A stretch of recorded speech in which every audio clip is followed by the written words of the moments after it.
Alright everybody, I seen a comment on one of Clay's videos on when he was down underneath the car with me, and somebody made the comment that how loose the top fuel motor is that I don't even use a torque wrench on the mains, and that's not exactly true. I was using a breaker bar and a socket, but what they didn't see was when I actually torqued them first. So we do a little different procedure where we torque them at a light torque spec, and then I take the breaker bar and the socket and turn it another 90 degrees. And if you look at this socket, I put it in a mill, but those are every 90 degrees, so I can see when 90 degrees comes around. So we do a torque to turn method. A lot of other guys out here do it. So we'll run through and we'll torque all of the main studs to a light torque spec that's very consistent, and then we'll turn it 90 degrees from there to get the final torque where we want it. It prevents over torquing, it's more consistent, and that's kind of why we do that. But I just wanted to let you know that we're not just willy-nilly out here just tightening the main studs. There's a method to our madness.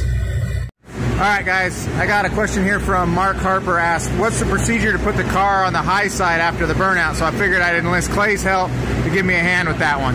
Well, I'll tell you what, I'm excited. This is a YouTube collaboration with the Angry Hornet. It's pretty awesome. So good question, Mark. So, Hornet, to show you right here is the fuel lever. Basically, this is our on off switch. So when the car is running and doing the burnout, we're going to say it's kind of in the middle. There's actually a number I'm looking for on the dash that changes according to the weather. If it's really hot, that number's higher, which means we're putting more fuel through the engine to keep it cool. If it's cold, we'll have it a little lower. So I watch that, I set it, then when the guys roll me forward to do the burnout, I do the burnout. When I stop, the first thing I'll do is look down at the fuel flow number to make sure that it's still where it needs to be. And I'll adjust that number so that it's right where Mike wants it to be. Again, weather dictates what that number is. Back up, I'm continuously looking at that fuel flow number. Once we turn the top stage bulb on, it's pretty simple. Reach down, pull it all the way on. Think about a water hydrant outside your house. You've got it on just a little bit because you just got a little trickle going. When it's time to stop on the loud pedal, turn that baby wide open. It's really pretty simple, not a lot to it. It has to be because I'm not that smart. All I do is go out there, put it on the high side, pull the lever all the way back, stage the car, light flashes yellow, stop on that loud pedal. There's your answer, Mark. All right, thanks, Clay. So Robert A., you asked me about the wheelie bar, how we use it to tune from different track to different track. And actually, we don't. Let me turn this camera around and I'll show you what I'm talking about.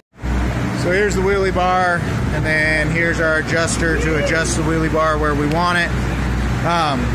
For the most part, I just set that fairly high. It's a safety device. We have to have one per NHRA, and we keep it up. We don't touch it on the starting line. There are still some cars out here that use their wheelie bar, but we do not. And what we do is we have these skid blocks right there in front of the tire, and those actually touch the surface and set how much load or how we set up the car. So actually we don't use the wheelie bar anymore for tuning. We use the skid block, which unloads the tire to help us give us some wheel speed when we want it. And the wheelie bar is mainly used nowadays for safety, to keep us from blowing over, or try to keep you from blowing over. Alright guys, here we have one of our fuel pistons, and Mom Fossa asked, why is there such a big radius on the top of the piston compared to a lot of pistons that are pretty squared off? It doesn't have anything to do with detonation or heat or anything like that. It has to do with the way the heads are designed with this spherical combustion chamber. There's not really a flat quench area like on a small or big block Chevy, so the bigger radius allows us to put the piston up in the chamber and create a little bit more compression with a little bit larger radius to allow it to go into the combustion chamber further, because we come out of the block quite a ways compared to a lot of small and big block Chevys and Fords and stuff. You pretty much bring the piston flat with the deck. We're out of the whole quarter inch or so. So anyways, that's why they're radius the way they are. Give us a little bit more compression into that head. Alright folks, we're here in Brainard, headed up for Q2. We skipped Q1. Didn't really think we were going to learn anything from it. So anyways, here we are trying to roll up for Q2. And film and running. you know how it's going. Alright, so homie 789 asked, why do we put a hole out late in the run sometimes? And some guys commented, you know, pushing a spark plug out, this and that.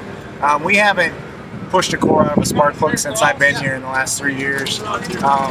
Usually if we put a hole out kind of late in the run, it's just too much fuel without enough load. The fuel to burn needs a load, so clutch applied to it per amount of fuel. So it's that combination of how much fuel Mike's giving it versus how much clutch he's giving it keeps it lit. It needs, nitro needs a load on it to do what it's supposed to do correctly.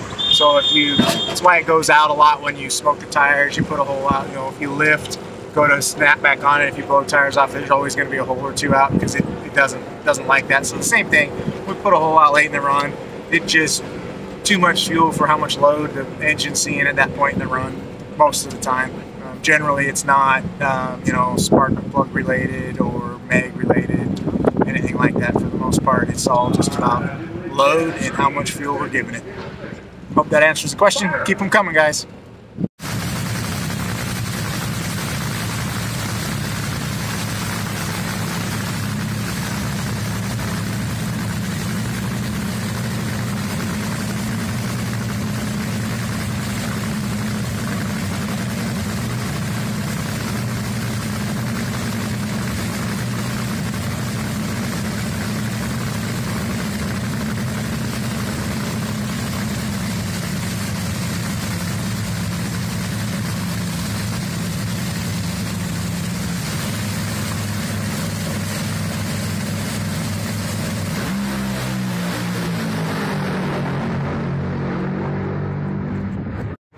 Alright everyone, we're rolling up for Q3. Q2 went really well. We were number 2 qualifier behind Steve Torrance, so we'll be last pair matched up against Steve.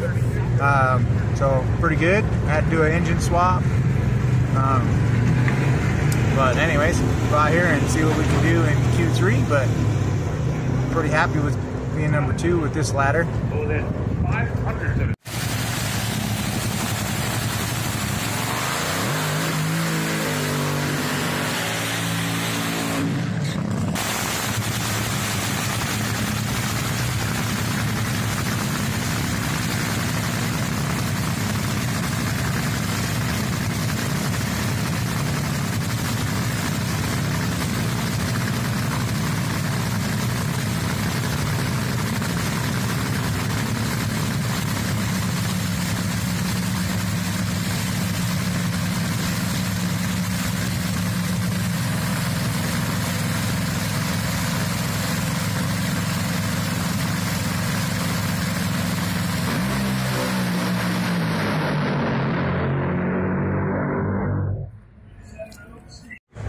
Alright everybody, we are rolling up for E1 Sunday morning. We're second pair out against Doug Coletta. We qualified 4th. I'm not quite sure what they qualified, but anyways, yesterday went pretty well. First and second lap, we both ran 372. 372 with a 1 on the first one and 372 with a 2 on the second. Very consistent. So hopefully we can do more of the same today. Go A to B and turn on some wind lights.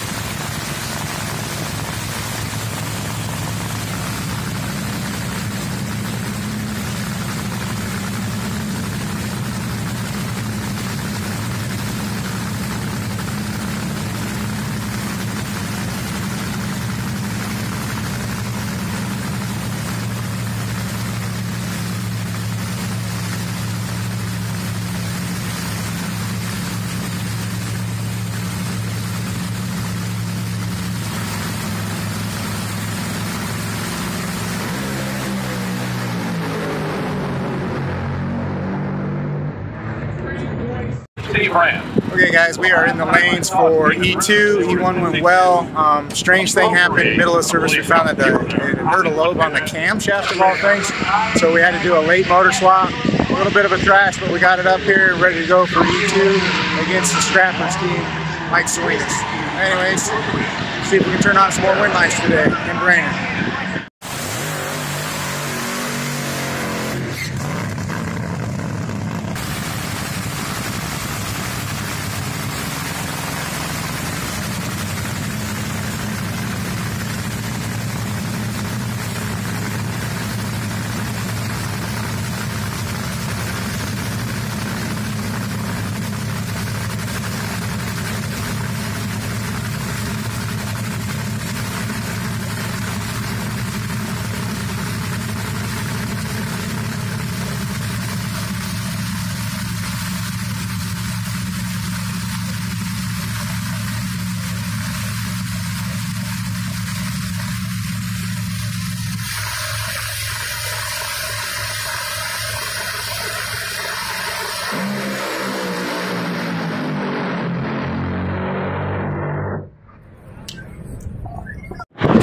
we are in the lanes for E3. Another pretty good trash. The motor was fairly happy. Had to polish the crank on number 3 and 4 rod journal.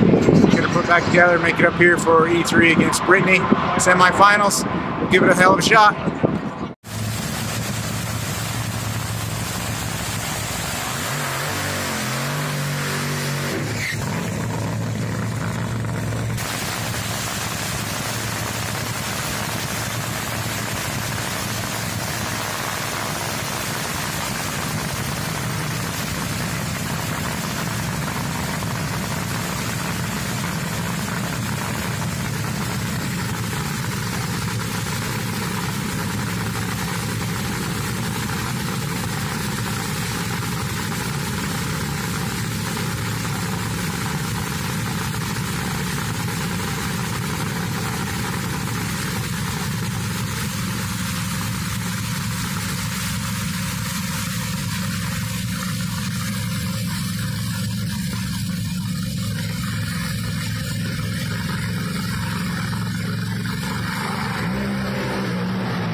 For the final here in Brainard.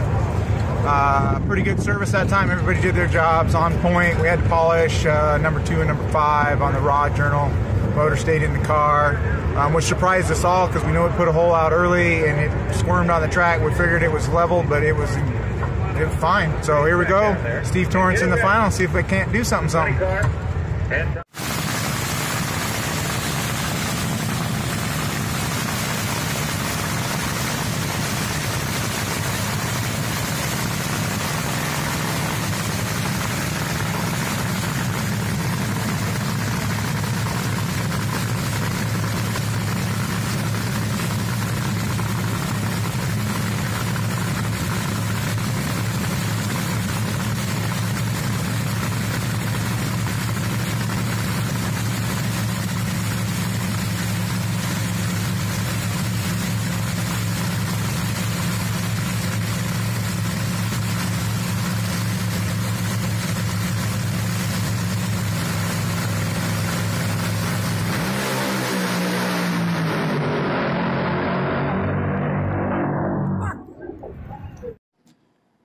Hey guys, I'm back home from Brainard, you know, we turned on quite a few wind lights, but not quite all of them.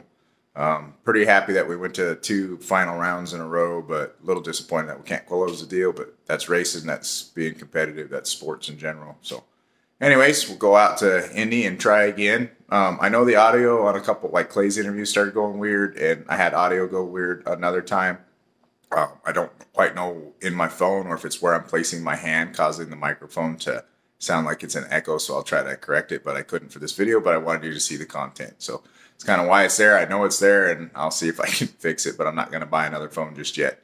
Anyways, thanks. Keep sending the questions. Thanks for watching. Like and subscribe, all those things. We answered quite a few questions on this one. I had a little extra time because we didn't make that pass on Friday. But anyways, appreciate y'all, and hopefully we can keep this momentum going into the countdown. That'd be really cool.